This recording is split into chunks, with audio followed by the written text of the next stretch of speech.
Okay. They want us to factor this here. And what we're going to do is we're going to use long division factoring to accomplish this. The first thing we have to do is actually find a factor of x, one value. So what we do is through trial and error, we plug in values of x, so we get this equation to equal 0 in some case. Okay? So quickly off the top of my head, if I plug 1 in here, well, 1 cubed will be 1. If I plug 1 in here, that'll be 2. So we have 1 plus 2 minus 1 minus 2. That will give us 0. Okay? So I instantly know that 1 is a factor. Okay? Now, to write this for long division, what I actually have to do is kind of write it as a binomial, 2 terms. So what I would write is x minus 1.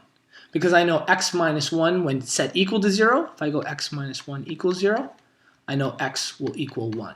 Because remember we said one of the factors was 1.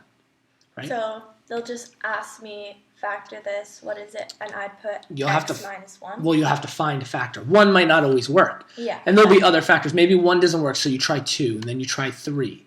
Once you get 1, then we get into either long division factoring or synthetic factoring, but we're just going to focus on long division here. Okay. So long division factoring, I got to create it as a binomial. So remember I said x was a factor? Well, I just bring that 1 over. I get x minus 1 equals 0. So I use the x minus 1. So we have our long division here. X cubed plus 2x squared minus x minus 2. And we use that elementary style division sign. And our factor on the outside is going to be x minus 1 like we said. So the goal here is I'm always going to look at our variable. And I want this variable to equal the very first term I'm working with, because I always want to continuously eliminate one term at a time as I go through. So in order to make x cubed, what would I have to multiply it by? What value? X squared. That's right.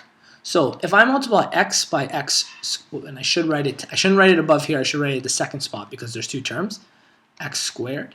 So if I multiply that by x squared, I'm going to get x cubed minus x squared. Works out perfect because in the long division I have to subtract these now. Okay? So when I subtract them, x cubed minus x cubed gives me 0. 2x squared minus a negative x squared is like adding. Okay? So it becomes 2x squared plus x squared. We get 3x squared. Did that part make sense? Yeah. Then we bring down the next term, just like in long division, minus x. So next goal is to now get this term to equal that. Well, what would I have to multiply x by to get 3x squared? 3x. That's right. We'd have to multiply by 3x. So, and it would have to be positive, so positive 3x we multiply by. And when we do that, we're going to get 3x squared. And 3x times negative 1 is minus 3x. We do the subtraction again.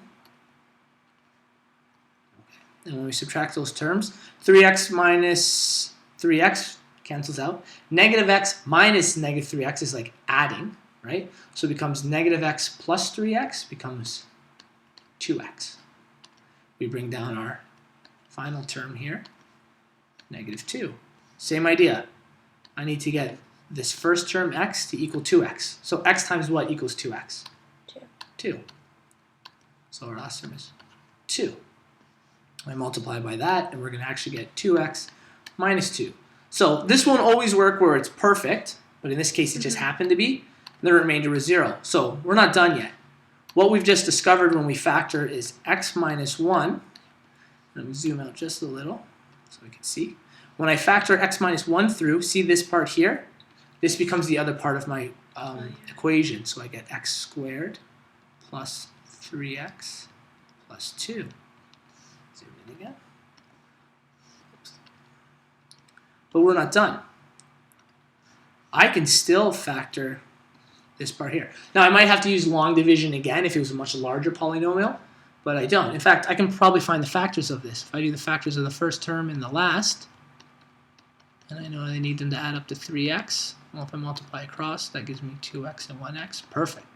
I can factor this. This is x plus 2 and x plus 1 as factors. All right, so we have to use many of our styles of factoring. So when I factored it, I did the other part in purple. So our final answer would be these three. This would be the factor form. X minus 1 times x plus 2 times x plus 1. And that was a very straightforward question. They can become a little more difficult when you go through it.